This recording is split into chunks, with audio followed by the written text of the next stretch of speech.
More and more Australians are abandoning our struggling public health system and jetting off overseas for a dose of surgery with a holiday in the sun and sand.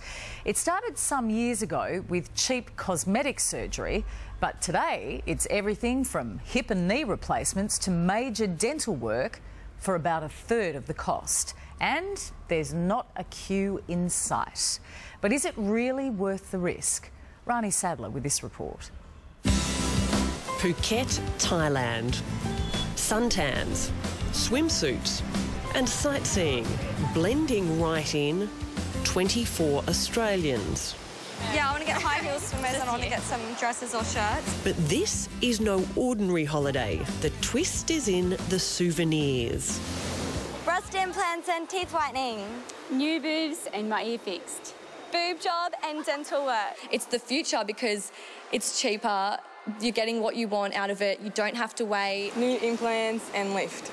Dental work. Porcelain crowns. Root canal on my teeth. When you do say to people, I said that me and Alicia were coming to Thailand to get surgery, their mouths just drop and they just think you are weird. Don't do it. You're going to come back with no teeth, you're going to come back sick. The hospitals are probably better here than they are in Australia. It's all about yourself, isn't it? Like if you've got to wait 3 years at home to get an operation, we come here, you know, and it's better for you to have it done quicker. Well, wouldn't you come here?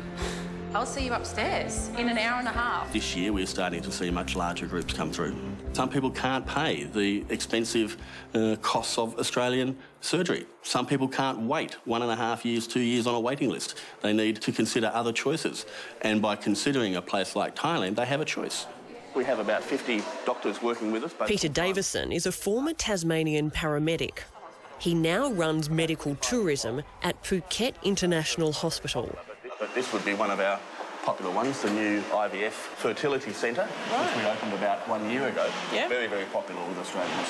We are now essentially full. We have to build a new plastic surgery department. We're building a new hospital wing, and all of these things we've had to bring on fast track because of the increase in demand. To dental work, to orthopaedic surgery, general surgery, very popular with Australians, particularly things like total hip replacements, total knee replacements. It's far cheaper here to have a procedure done. And I think that for some extended procedures, people are waiting on Australian waiting lists for up to a year, maybe even 2 years to get in to have a procedure done. What are the waiting lists here? We would normally be able to do a procedure within 1 week of accepting a client.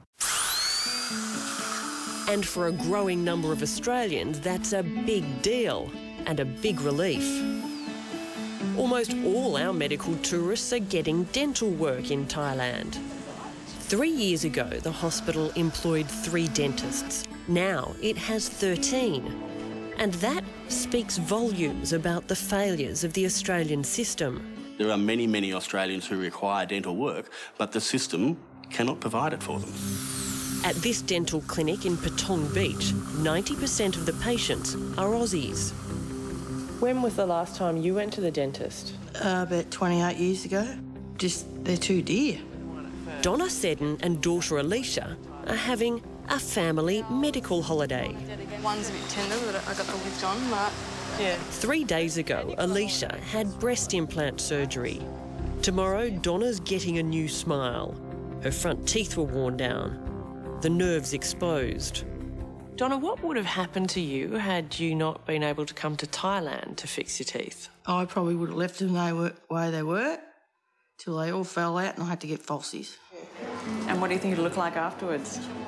Oh, brilliant, I hope. Last year, 2 million Australians put off getting their teeth fixed because of the cost. 400,000 are on public dental waiting lists. Donna didn't have to wait at all.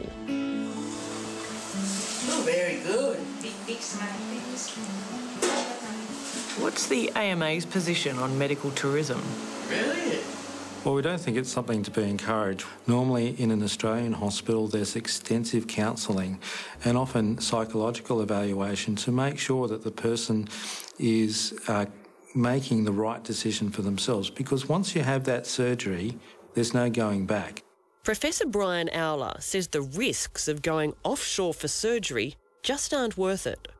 If you were an 80-year-old and you had to be on the waiting list for 2 years for a new hip, you can understand why someone would want to go overseas. I can, and it is a risk though. That's the problem. I think they're taking a gamble when they go overseas to undergo some of these types of surgeries. And I think what we need to do, and what I've been advocating for many years, is to try and get better access for public patients in our public hospitals and try and reduce the waiting lists. I'm getting 7 or possibly 8 fillings. Pretty bad. Okay. Ready. Fixing her teeth one day. What's happening? Checking into hospital for breast implants the next. Amy Slick is 20, a restaurant manager who lives in Mackay.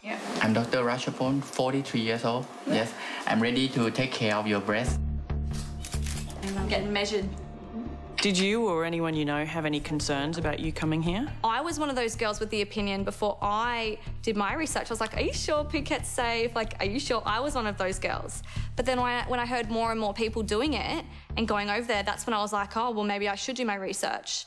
And that's when I decided to go here. What made you feel like you needed breast augmentation? Basically, because I'm so skinny, I'm very flat-chested too. This is the fun part. This is where you get to have a look. I guess when you're flat-chested, it's quite hard to have a lot of self-confidence in yourself, and you're always feeling very like people are just like, oh, you know, you shouldn't got anything. My heart is like literally beating like 1,000 times a minute. Far out. Here I go. Goodbye, little boobies.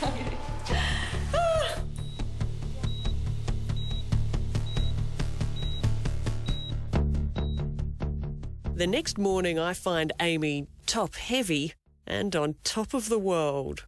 Once the bandages get taken off and I can start to learn how to massage them and stuff, I think they will definitely feel like they're mine. So I basically got my 7 fillings done, my breasts done, all my shopping done, the flights here and back, and my dinner all for probably about $6,000. Wow, which wouldn't have even got you the breast implants in Australia. No. I hope you don't think this is rude, but how much did it cost? It's cost me $12,000. For everything? For the operation, yeah. How much would that cost you in Australia? Oh, between $28,000 and $34,000. This was 62-year-old Wendy Williams 2 nights ago, before her operation. She had an eye lift in Australia years ago, but this is her first surgery overseas. It's no good looking in the mirror and going, oh, God, I wish I didn't have these wrinkles, I didn't have this, I didn't have that. So I'm going to fight the age bit all the way along. Her surgery included a neck, eye and facelift, as well as bone scraping on her forehead. She spent 6 hours under the knife.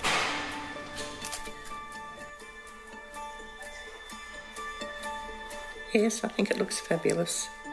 Absolutely fabulous. The next day, it's a little painful as the bandages come off. But the wrinkle in the forehead gone. Of the 24 medical tourists on this trip, none had any complaints or reported any complications. All right, you want to have a look? When you see the improvement, just the forehead that has a lot less wrinkle, I would say that this is 100% correction. What do you think? I think that looks fantastic. You'd definitely come back? I would, for plastic surgery, yes. Wendy before and after. They're really nice. I love the shape.